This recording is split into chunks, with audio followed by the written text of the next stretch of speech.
J'ai dit que si le buzz de Viviane n'a rien produit, ça produit 1 milliard de francs CFA.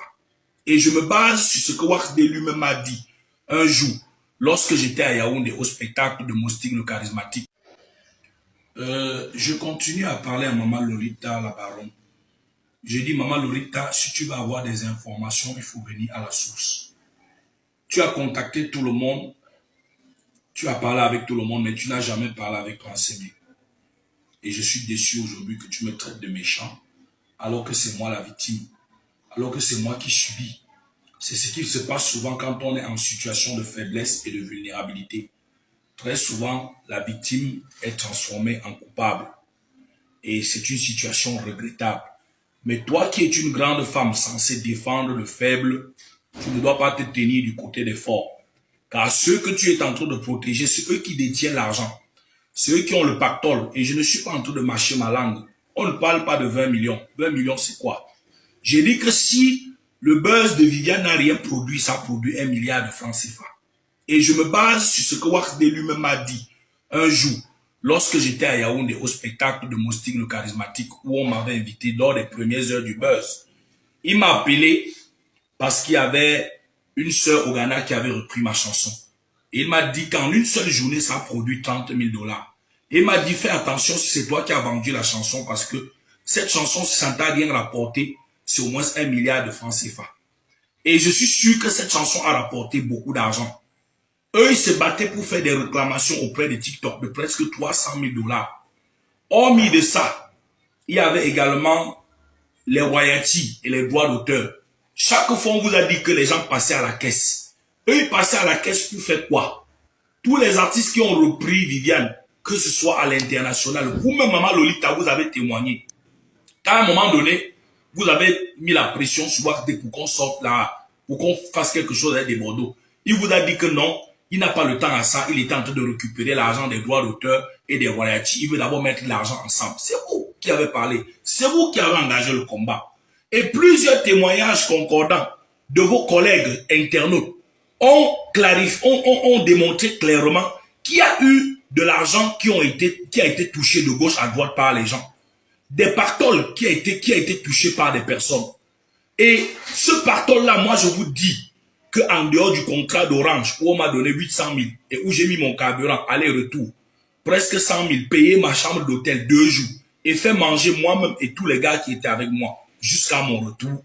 En dehors de ça, il n'y a pas eu un pactole qu'une société multinationale m'a donné de 10 millions, de 20 millions ou de 40 millions. 20 millions, c'est pas l'argent par rapport à l'argent qui a circulé autour du projet de Viviane. Je continue à le dire, Maman Lolita.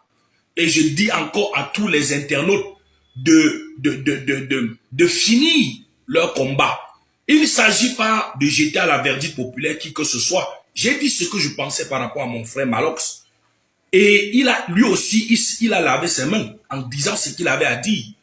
Donc, ça ne sert à rien de détourner le peuple camerounais, africain, les êtres humains de bon sens du vrai débat.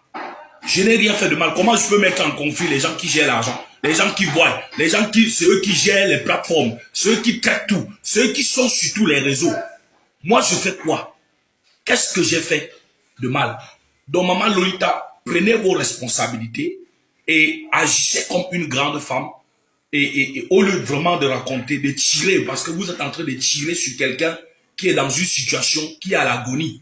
Et vous tirez sur moi pour que j'expire une fois. Et je dis, c'est pas sérieux. C'est pas sérieux parce que les gens ont pris l'argent de droite à gauche. Vous-même, vous avez témoigné que c'est sur l'argent d'Orange de plusieurs millions de francs que Wax D a pris l'argent pour acheter la voiture. Ce n'est pas moi, c'est vous. Vous avez témoigné que quand Wax D lui m'a dit sur les réseaux sociaux, lorsque l'histoire de Kribi a éclaté, que Orange est la seule entreprise à avoir donné après s'aimer un contrat de plusieurs millions de francs CFA. Les plusieurs millions là sont où, Maman Lolita? Pourquoi aujourd'hui vous me traitez de méchant parce que je réclame ce qui me revient de droit? Que Dieu vous bénisse et moi j'espère que vous reviendrez à la raison et que vous allez défendre la cause que vous avez défendue depuis le début de cette affaire. Parce que moi, personnellement, je ne vous connais pas, on ne s'est jamais rencontré. Et vous m'avez jamais contacté. Vous m'avez aidé comme vous pouviez à distance. Mais ça aurait été mieux de vous rapprocher de moi.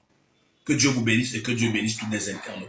Merci. La famille, hier Prince Aimé a fait une sortie où il disait que depuis un bon bout de temps déjà, il ne s'entend plus avec son manager et que leur collaboration est déjà terminée parce que les clauses du contrat n'ont pas été respectées. Depuis qu'il a eu son buzz, la seule chose qu'il a profité, c'est la voiture qu'on lui a offerte. Et apparemment, on disait que la voiture coûtait 8 millions, mais il a reçu une facture de la voiture venant de 5 millions de francs. Donc, un peu pour dire quoi, les choses n'ont pas été faites comme ça devait être. Les amis, je vois les Camerounais se plaindre de Prince Aimé en disant que Prince Aimé est ingrat, Prince Aimé n'avait pas le droit de faire cette sortie. Mais ce que moi je peux vous dire, c'est que si réellement les clauses avaient été respectées, moi je ne pense pas que Prince Aimé devait faire cette sortie. Donc du coup, si aujourd'hui il vient à la télé se plaindre, s'il fait cette sortie, s'il fait ces différentes révélations, c'est parce que depuis qu'il est en collaboration avec son manager même, qui a insulté des Bordeaux, qui a traité des Bordeaux de bandits, il s'est rendu compte que voilà, lui-même, il n'était pas sérieux.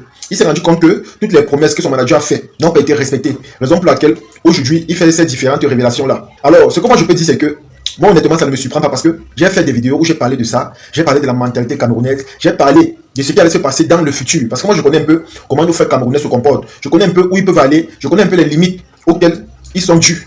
Donc, du coup, ce qui se passe aujourd'hui, honnêtement, ça ne m'étonne pas. Voilà Malox qui faisait des sorties, il faisait les 10 posts par jour pour insulter des Bordeaux, pour les traiter de voleurs, pour dire comment des Bordeaux n'est pas sérieux. Voilà ça que depuis que Prince Aimé a les problèmes avec son manager, Malox, on ne l'écoute pas. Au lieu de faire des sorties pour rétablir la vérité, il ne fait pas de sorties.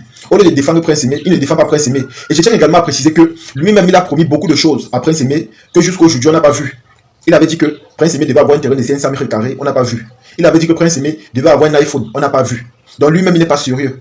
Lui-même, il n'est pas sérieux. Vous avez fait des problèmes avec la Côte d'Ivoire qui pouvaient réellement porter Prince Aimé. Vous avez insulté des Bordeaux que Dieu a envoyés pour aider Prince Aimé. Vous avez traité les Ivoiriens de tous les noms. Et pourtant, réellement, si Prince Aimé partait en Côte d'Ivoire, c'est qu'aujourd'hui, sa vie a changé. Vous avez vu ce qui s'est passé avec Manager confiné, avec DJ Congélateur, Bébé San Ousmane ou encore Aïcha Kamblé. Vous avez vu l'impact ou encore la loyauté des Ivoiriens vis-à-vis des étrangers. Prince Aimé, c'est un handicapé. Et je pense que son état physique devait susciter non seulement de la pitié, et ça devait aussi pousser beaucoup de personnes à investir sur lui ou encore à l'aider. Vous avez vu lors du conseil de Bordeaux, comment Bordeaux a reçu beaucoup d'argent. Là, je parle du farotage. Je ne parle même pas de son cachet pour le conseil parce que la salle était complètement pleine. Et les tickets commençaient à partir de 20 000. Mais le simple farotage que Bordeaux a reçu était simplement énorme. Chers Camerounais, sachez que ce qui arrive aujourd'hui à Prince Aimé, c'est de votre faute. Quand vous dites qu'il est ingrat, sachez que ce n'est pas vrai. Ce n'est pas vrai parce que si réellement les promesses qu'on lui a faites ou encore les clauses, si réellement c'était respecté, c'est qu'aujourd'hui il ne devait pas faire des sorties ou encore des révélations comme on le voit aujourd'hui. Si aujourd'hui il prend quand même ce risque-là de parler de ses propres frères camerounais de cette manière, ça signifie qu'il a mal. Comme il a dit hier dans son interview, depuis qu'il a reçu ce buzz-là, sa vie n'a pas réellement changé. Il vit de ces petits gombos qu'il a à tort et à travers. Ça signifie que même l'argent des vues de YouTube ou encore des streaming, il n'a pas reçu. Et lorsqu'on parle de streaming, je vous assure, Prince Aimé a fait beaucoup d'argent là-dessus. Et moi je pense que le manager de Prince Aimé n'a pas été honnête, dans le sens où il est parti de Prince Aimé parce que Prince Aimé avait le buzz. Et même la voiture qu'il a offert à Prince Aimé, il a fait cela par intérêt, pour montrer qu'il a un homme au grand cœur, pour montrer qu'il est gentil. Et je ne pense pas qu'il peut accepter que la collaboration finisse comme ça, sans qu'il ne récupère son investissement. Donc, la voiture qu'il a offert à Prince Aimé là, il ne peut pas accepter que son argent est parti dans l'eau. Raison pour laquelle il ne veut pas lâcher Prince Aimé. Mais moi je trouve que c'est méchant. C'est méchant pour un handicapé, c'est tellement méchant de votre part. Si vos œuvres ou encore vos actes étaient simplement de l'intérêt, il fallait laisser Prince Aimé partir en Côte d'Ivoire. Les Ivoiriens ont une loyauté sincère, ils connaissent soutenir, ils connaissent soulever. Ce sont des gens qui font les choses avec le cœur. Voilà simplement celle-là, Zinab Bansé, qui représente la Côte d'Ivoire. Regardez vous-même le soutien, la solidarité qu'elle bénéficie. Jour comme de nuit, on voit des grandes stars, des grands journalistes, des grands influenceurs aller la soutenir. La famille, les Ivoiriens ont ça en eux, l'esprit de solidarité. Ils ont la loyauté, ils connaissent aimer, ils connaissent soutenir, ils connaissent mettre quelqu'un en haut. Et je pense que c'est ce qu'il devait faire avec Prince Aimé. Mais quand vous avez votre comportement bizarre, quand vous êtes bipolaire, et vous aimez faire la concurrence avec les gens qui vous dépassent, voilà le résultat. Depuis que Prince Aimé a signé avec son manager, il ne s'en sort pas. Sa vie est toujours au même niveau. Il ne gagne pas de l'argent. Il fait toujours les petits gombos. Son buzz n'a pas réellement eu un impact considérable dans sa vie ou encore dans sa carrière.